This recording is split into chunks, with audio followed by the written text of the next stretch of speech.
What's up guys, Bloodshed here, bringing you the Crusader starter build for Diablo 3, patch 2.6.4 and season 16. Now this starter set is based off the Seeker of the Light, the Hammerdin set. In this series we take you from level 1, give you recommendations with your blood shards, and kind of walk you through the entire process, all the way up to level 70 into early speed builds. So it's more like a theory crafting series, and if you have any suggestions, feel free to put them in the comments below. They might help out some other people. Just a quick PSA, the challenge drift resets on the 14th of January, and it should switch over from Wizard to Monk, so Monk should be the challenge drift the week of the season. Do not do the challenge drift. You want to save that for after you create a seasonal character so you can claim it on that seasonal character. All right, let's get into level 1 blood shard recommendations for the Crusader. It is the Hammerdin season, so Gabriel's Vambraces does pop up at level 1. When Blessed Shield hits 3 or fewer enemies, you get your Wrath back. So it's really good for single target Rift Guardian killing or just single yellow elites that are all alone. It's pretty good for resource. You can also get Pox Falls like you can with every other class.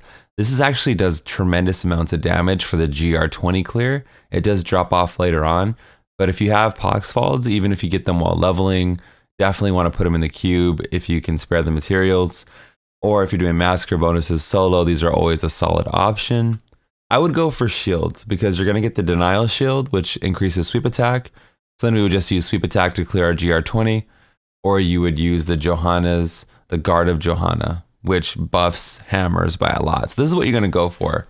I would roll to try to get this shield in particular. If you don't get it, I would continue making level 1 alt and continue to roll for this shield. It's going to just give you some crazy damage early on, and I was jumping on T7 relatively smooth sailing with just the shield and the 6-piece set. So you definitely want to target this right away. If you happen to get the weapon while leveling also, you can put it in the cube, get that extra damage in there. Crusader has a solid start overall, but I really would go for the shield to make your life that much easier.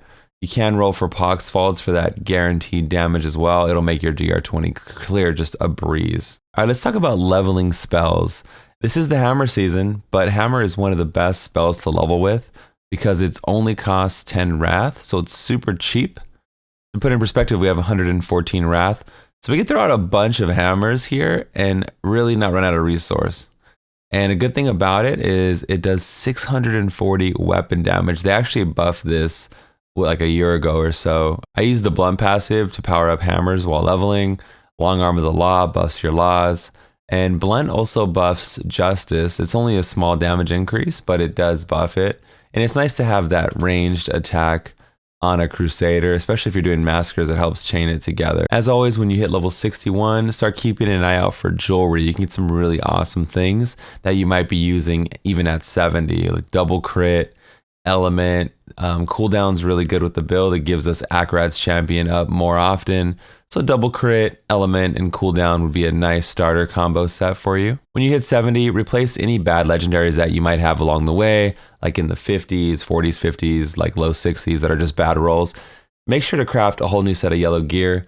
The yellow gear that you get at 70 is cheap, and it's really cheap to re-roll as well. All right, if you don't know about the Hammerdin set, let me just kind of go over it briefly here.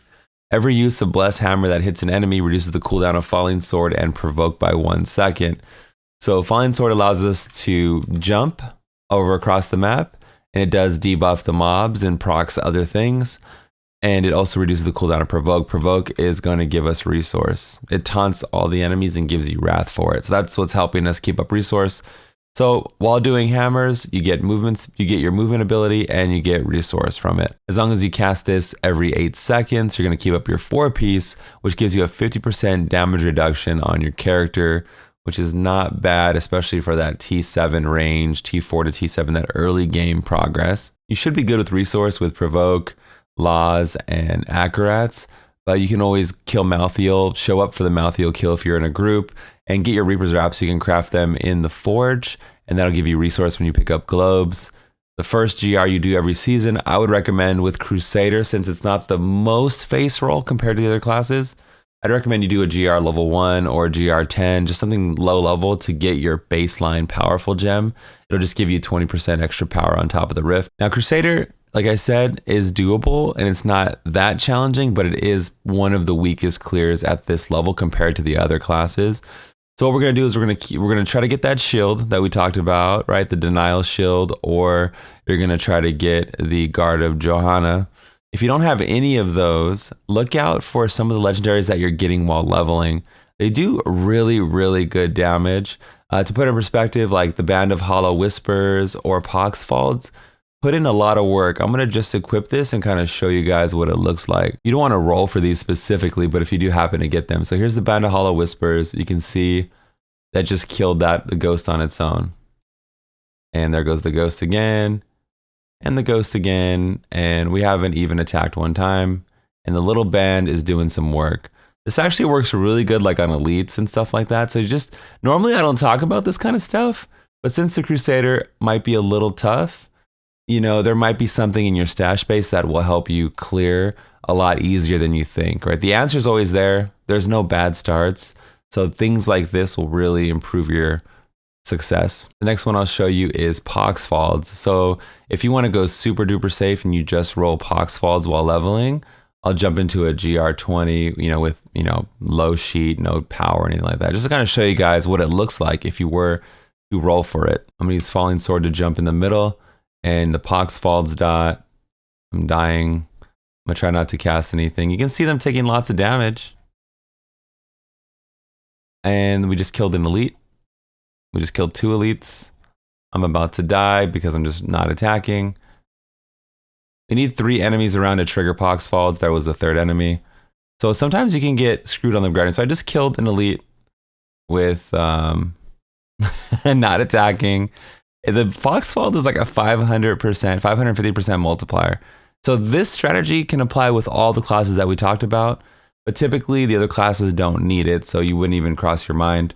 The only drawback to the Poxfalds, like I said, is you need to have 3 enemies to trigger it. So if you get a Rift Guardian with no ads, then, you know, it won't help you, but Band would really help you. I went through and tested some of the things, like Nago Ring hits really hard, but you can't really control the little demon bomb that spawns.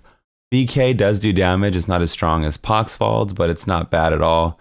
There's other stuff you can use that might actually help you clear. So your main DPS combo would be to jump in with Falling Sword, start attacking, maybe pop Laws of Valor.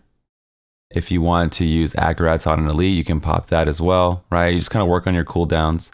But the number one way to start is to jump in and start throwing hammers. Then you can use these abilities when available at your discretion. Attack, attack, attack. When you get low on resource, boom, you hit provoke, get your resource back.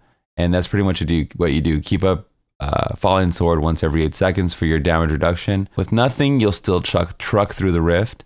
And, you know, I would get my powerful gem. I would do a little bit more maybe than I would do with other classes, but it's definitely doable. And I think you guys will be just fine. I did prefer the one-handed flail for the attack speed, especially with fervor. And you can get like maximum wrath on it, or wrath regeneration and stuff like that.